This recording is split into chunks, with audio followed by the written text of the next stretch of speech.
مجھے جانا ہے شمال کی جانب، میں اسی ستارے کی پیروی کروں گا جو قطب شمال میں ہے.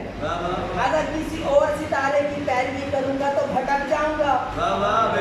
جو ہے اصحاب النجوم یہ حدیث پیش کی ہے. عزیزان، جو حدیث کھڑی ہوئی ہوتی ہے اس کا مفہوم خود بخود بتا دیتا ہے کہ یہ حدیث تیار کی گئی ہے. اب اس حدیث کے مقابلے میں قرآن مجید کی آیت پیش کر دیتا ہوں. قرآن مجید کا 3 سپارہ پہلی آیت، تلک الرسل فضلنا بعضهم علی بعض. اللہ کہہ رہا ہے کہ ہم نے بعض رسولوں کو بعض رسولوں پر فوقیت دی. وَمِنْهُ كَلَّمَ اللَّهُ مُوسَىٰ تَكْلِيمًا. ان میں سے کوئی کلیم اللہ ہے، کوئی خلیل اللہ ہے، کوئی روح اللہ ہے. جب اللہ کے نبی جو کہ معصوم ہیں، معصوم ہونے کے باوجود بھی برابر نہیں، یہ تو صحابہ ہیں، علی کا مقابلہ کیسا؟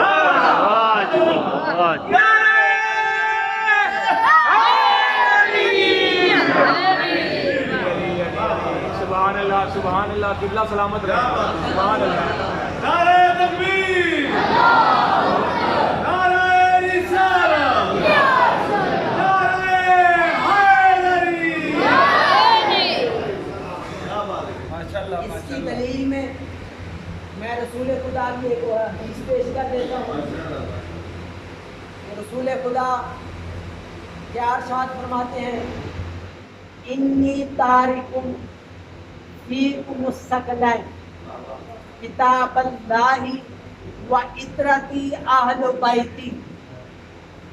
کہ میں تمہارے درمیان 2 طرح کا چیزیں چھوڑے جا رہا ہوں. اللہ کی کتاب، پوری توجہ، اللہ کی کتاب، دوسری میری عطرت، میری اہل بیت. توجہ رہے. ماشاءاللہ. کیا چھوڑے جا رہا ہوں؟ 2 چیزیں، اللہ کی کتاب، میری عطرت، میری اہل بیت. رسول خدا کی اسی حدیث سے فرق واضح ہو گیا. اگر آپ کی توجہ رہے تو یہ فرق آپ کو بھی پتہ چلے گا کہ رسول خدا چھوڑے جا رہے ہیں اللہ کی کتاب، اپنی عطرت، اپنی اہل بیت. تو پتہ چل گیا کہ جن میں چھوڑ کے جا رہے ہیں وہ اور ہیں، جن کو چھوڑ کے جا رہے ہیں وہ اور ہیں.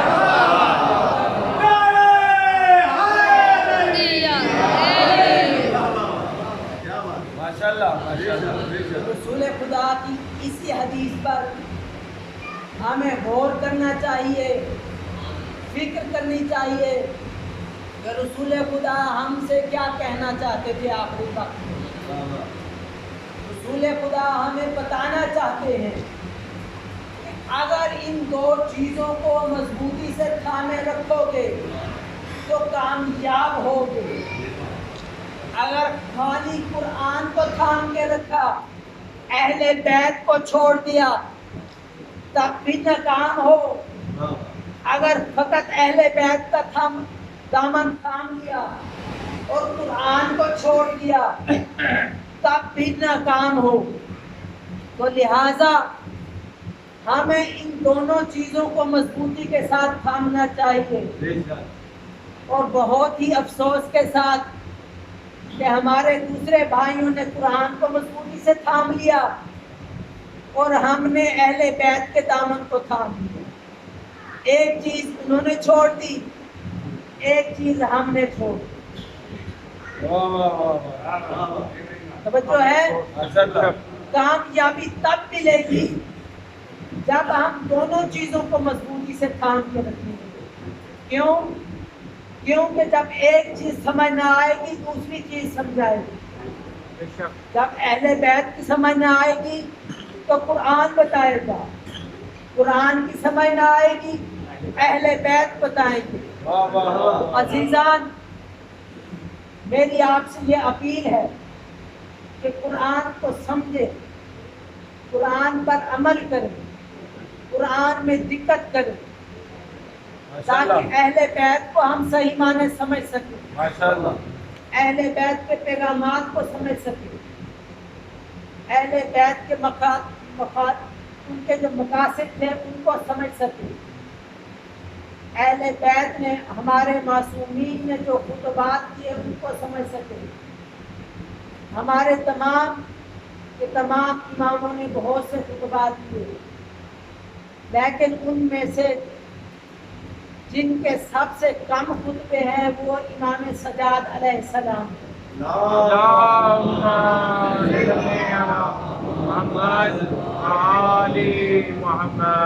ان کے خطبے اس لیے کم ہیں کہ جب بھی وہ خطبہ دینا چاہتے تھے تو ان کو خطبوں سے روک دیا جاتا تھا۔ تو جب انہوں نے دیکھا کہ یہ لوگ مجھے خطبہ نہیں دینے دے رہے، تو امام نے دوسری راہ اپنائی۔ امام نے قید خانے میں بیٹھ کر دعاؤں میں مشغول ہو گئے۔ امام نے کہا کہ اگر تم مجھے خطبوں سے روک رہے ہو تو میں اپنی دعاؤں کے ذریعے سے تبلیغ کروں گا، مجھے روک کے دکھاؤ۔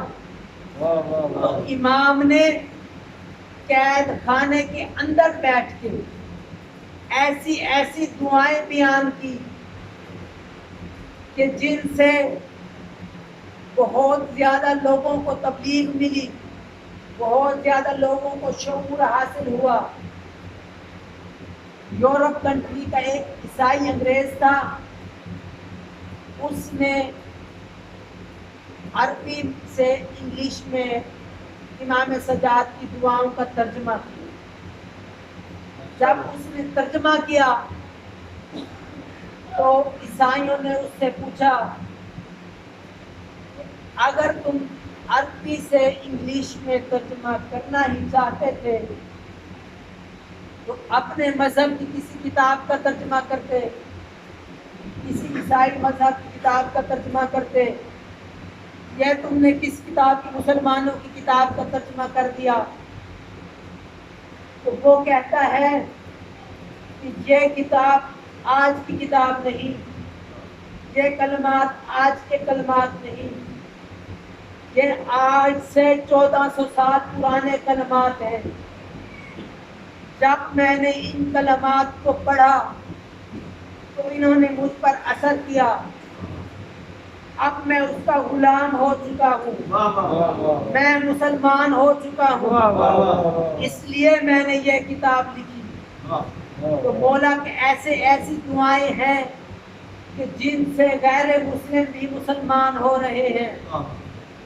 تو اس دور کے انگریزوں نے فکر کیا، سوچا کہ ایک بندہ قید خانے کے اندر بیٹھ کر اتنی فصیح و بلیغ دعائیں کیسے لکھ سکتا ہے، جبکہ آج کسی آزاد بندے کو بھی کہا جائے کہ تمہارے پاس کھلا ٹائم ہے، مطمئن ہو کے اس طرح کی کوئی ایک دعا لکھ کے بتاؤ، تو اس سے وہ دعا نہ لکھی جائے گی جو امام علیہ السلام قید میں بیٹھ کے لکھ رہے ہیں۔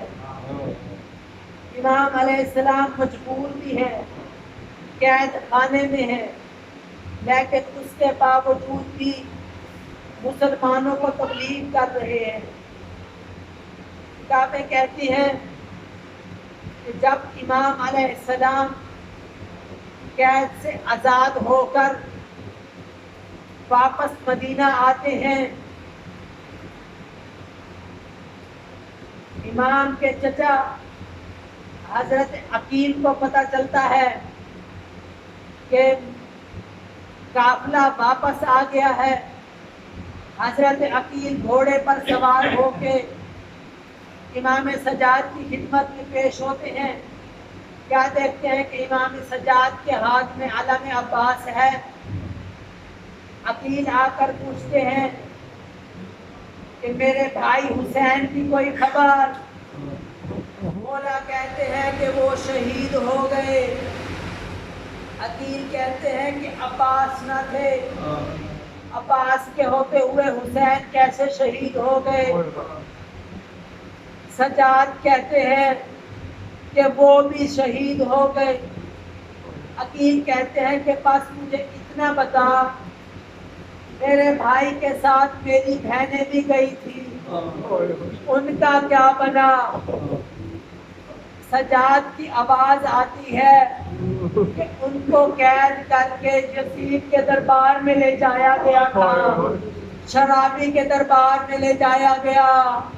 بس اتنا کہنا تھا یا عقیل گھوڑے سے زمین پر